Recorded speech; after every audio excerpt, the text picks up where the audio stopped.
Mauro. Maria Lídia, nós vivemos uma democracia representativa. A sociedade civil tem toda a legitimidade de ter os seus grupos de interesse, as suas minorias organizadas, as suas corporações.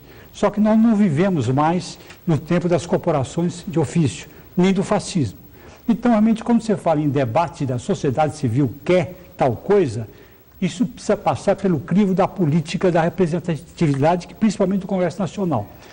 A imprensa não teve realmente acesso a todos esses 27, eu não sei quantos fóruns, nem sabe qual foi a composição desses grupos todos, não sabe.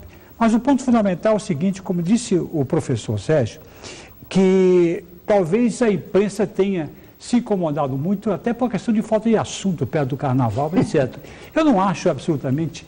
A imprensa pegou, foi realmente foi pega de surpresa, se espantou com alguns itens, a forma pela qual foi feita, foi redigido, isso que não é simplesmente um trabalho acadêmico, simplesmente é um decreto assinado pelo presidente da República. Então isso tem uma importância muito maior do que simplesmente um conjunto de intenções, esse tipo de coisa. Então há, por exemplo, algumas, a redação dessa, eu tive a preocupação de pegar algumas coisas, porque tem muita coisa, mas, por exemplo, eu gostaria de saber até do professor Sérgio se nos planos anteriores havia algo parecido com o seguinte: a diretriz 7 diz o seguinte: recomenda-se ao Supremo Tribunal Federal que a ADIM, que é a ação direta de inconstitucionalidade, interposta contra o decreto, seja julgada improcedente.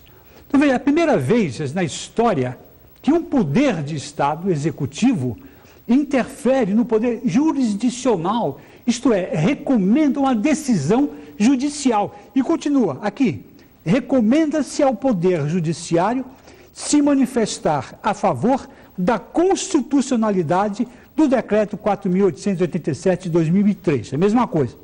Agora, veja com relação à imprensa. Mas depois vamos falar da imprensa, porque senão nós vamos nos perder em detalhes. Alguns vale a gente colocar uma notinha parar um pouco. A questão, o PNDH1 e o PNDH2 foram igualmente por decreto do presidente Fernando Henrique Cardoso. E houve gritaria como agora? Não houve gritaria. Talvez a forma fosse mais arredondada, etc., um estilo diferente. Mas não havia artigos como esse, né? O seguinte, o fato do PNDH3 ser um decreto presidencial não significa que as 521 propostas que surgiram desse processo são auto-aplicativas. Não é decreto-lei. Não é decreto-lei. É um decreto presidencial colocando em circulação o programa. É assim que se faz. Mas foi mal feito. O presidente disse que não tinha lido e assinou. Será que isso... Os ministros reclamaram isso, Stefanes reclamou. Ele disse que não tinha lido. Olha, eu acho que se o presidente faz um decreto, se ele assina, algum ministro não está satisfeito, saia do governo. Agora, certamente eu acho que o ministro Stefanes está em campanha. O ministro Stefanes está em campanha para deputado e começou a sua campanha um pouquinho antes. Então está aproveitando. Não sai da mídia. Agora, pode ser, eu acho perfeitamente legítimo que a senadora Kátia, lá, do movimento UDR, que o ministro Stefanes, que a imprensa critique. Acho isso absolutamente natural. Agora, não me venham julgar o bebê com a água do banho. Quer dizer, por que essas medidas eu não concordo? Então, isso é um ensaio totalitário, etc.